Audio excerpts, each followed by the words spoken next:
What's good, YouTube? Carfi King here, Aqua Life, baby. Yo, just want to say good luck to everybody at the regionals today. My boy Zag Zag, Juan Mango, Sam the Vanguard, they're there, so go check him out. I'm looking for my socks right now because I'm about to go out. But yeah, I want to make this video on, learning from your losses, coping with it, and everything like that. I know you guys know players because I know players who sit there at the table round one, you know, get get beaten by Raging Form, going around two against like Grand Blue or Ezzles, and completely just misplay their and whatnot, and then lose that round because they're carrying their round one loss for them into round two, and then they lose round two frustratingly, and if they don't drop out of the tournament, they take both of those losses still pissed off and carry that into round three. I've seen it happen plenty of times. But this is pretty much a video of how to cope with your losses, and hopefully you make your recovery. I mean, I'm human too, so let's get into it. All right, so like I said, I'm human too. Back when I started first playing Vanguard, I would lose and I wouldn't care because it wasn't real. I was into Yu-Gi-Oh more or less, and I wasn't really trying to do all this. But then as I started, when I started going to tournaments and things like that, I'm a very competitive person. I'll tell you that much. I get PO'd when I lose something. So, back then I would get like if I lost in a round in a tournament, I would get so pissed off. And even when I play golf or football, sometimes I do tend to carry it over into the next round. But as I started playing, as I started growing up and whatnot, I've been thinking, I was like, there's no point in carrying over your round one loss into round two or anything. Just I had personally myself, I had to learn how to cope with my losses, and try and see how I can best learn from it. Like if I lost to Blouse or whatever, then it would be like, okay, what did I do wrong that match? I should have blocked this attack and taken this attack. I should have read the card more carefully, things like that. So then the next time I can go back in and have a better game against them. But each person has their different methods. Now, getting over anger, that's like a mental thing, and it's going to happen. So I'm not going to tell you how. I'm not going to be like, you need to stop being angry. No, I mean, you can be angry. I can be angry too. But control. I'm just going to say, just control your anger, control your emotions, and move on to the next one. Don't think about your round one. Even if you win, don't think about round one. Focus on the then and now, the present, and focus on what's going on the field right now. But I do have some methods that I thought of how to, I guess, learn from your losses, essentially. So, learning from your losses, essentially, one method is recording your matches, if you can. Just, record your matches. Let's say you lost to Minerva. See what you could have done, see what you did wrong in that match, and then correct it so the next time you play against a Minerva player, you know what to expect. I mean, that does come with the aspect of learning about each person's deck and how to play against it and what strategies you can use for your deck. But also it comes at the price of you learning how to deal with it. And I think recording matches and rewatching them is a great thing. It's kind of like reviewing game film for football. Another way of learning from your losses is post game reports.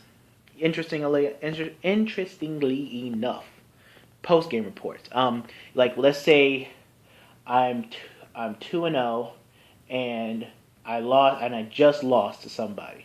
Okay, what do you do then? Well, you say your friend comes and like, hey, how you do round two? Well, rather than round three, like rather than getting pissed on, be like, I don't want to talk about blah blah. Just talk to your friend about it. Be like, well, what happened was I drove check a crit. I threw it all on Vanguard, and I drove check nothing else. And then I couldn't force out an extra shield at his hand with another column, whatnot. But just tell them how the game went.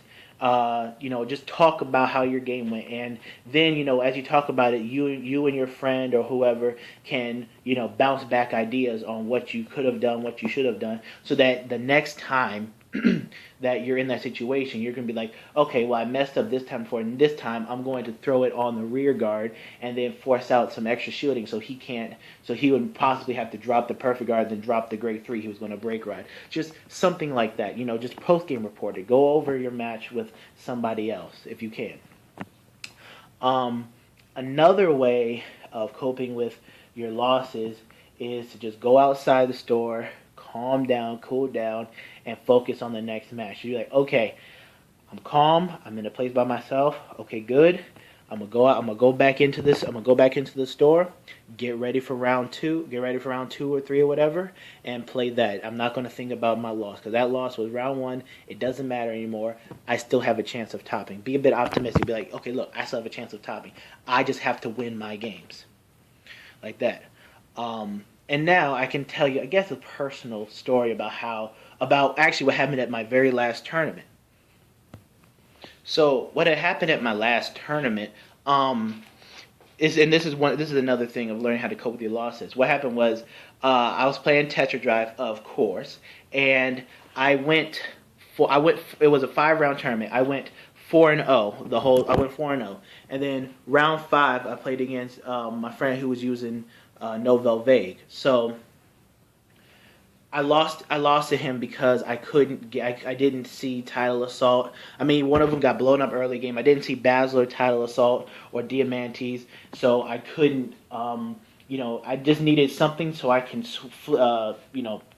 get to the 4th battle, and then be able to, Tetra Drive him and win. But I didn't see them, so I lost that game.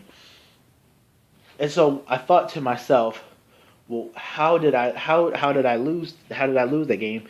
And it was like, well, I should have saved a Tidal Assault for later. I had Basil. There was no need for me to call out Tidal Assault and then have that get blown up along with my Basil. So if I had saved that Tidal Assault, I would have been able to push. I would have been able to, call it later in game when I broke road and pushed for, extra damage, get the extra twin drive off that I needed.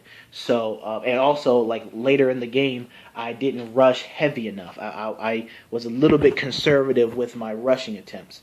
So I thought to myself, like, okay, so next time if I play him, I'm going to rush more effectively, not be too conservative, and things like that. So what ended up happening was I played my brother in top 8. I beat him. Then I played against my rival Clinton with his Aquaforce deck, and I was able to beat him. And then, interestingly enough, in the finals, I played against that Novell player again.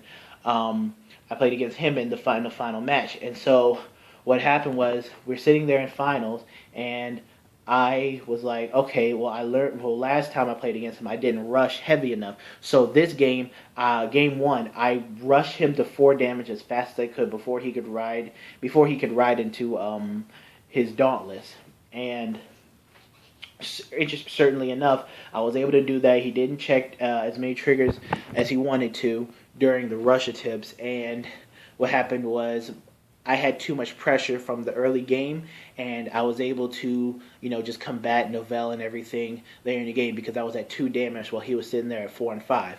And then game 2, I did the same thing. I was able to rush him. I had a lot of grade 3s in hand, so plus Diamante, so I was able to, as soon as I rolled my grade 3, I was able to instantly put pressure on him and force him to break ride Dauntless maybe a little bit earlier than he wanted to because his hand was pretty much a little bit gone. His damage was high. So, again, I was able to do that and, survive whatever Novell had for me then. And then I ended up taking home first place. So pretty much what happened was I thought I corrected the mistakes I made in the first time I played him, and then when I made it to the finals, that's when I used those corrections and I was able to take the win. So, like I said, don't get frustrated and mad and carry your loss from another round into your other matches, because all that does is just add up tension, add up stress, and then it's going to mess up your whole game. It's going to force you to misplay. It's going to force you to misride sometimes. It's going to force you to not calculate guard correctly. It has there are mental things that happen because I've seen it happen before. I mean, one guy didn't even take damage one time because dude was so frustrated and he was just like, "Oh, I'm gonna tag rear guards, rear guards," things like that. So again, don't carry your loss into other rounds, and you know just move on from the next one. Focus on the then and now. This has been the Car Fight King. Hope you enjoyed the video. This is pretty much what I can do from here. My brother got my Aquaforce deck done. I think we're missing one Maelstrom reverse, but pretty much the deck is like done. So he's gonna make a deck profile on that, and then I'm gonna make a video going over each card choice and what I think of it because I've been playing on Car Fight Online and whatnot. But definitely look out for those two videos. All right, but this has been the Car Fight King, and I'm out. Peace.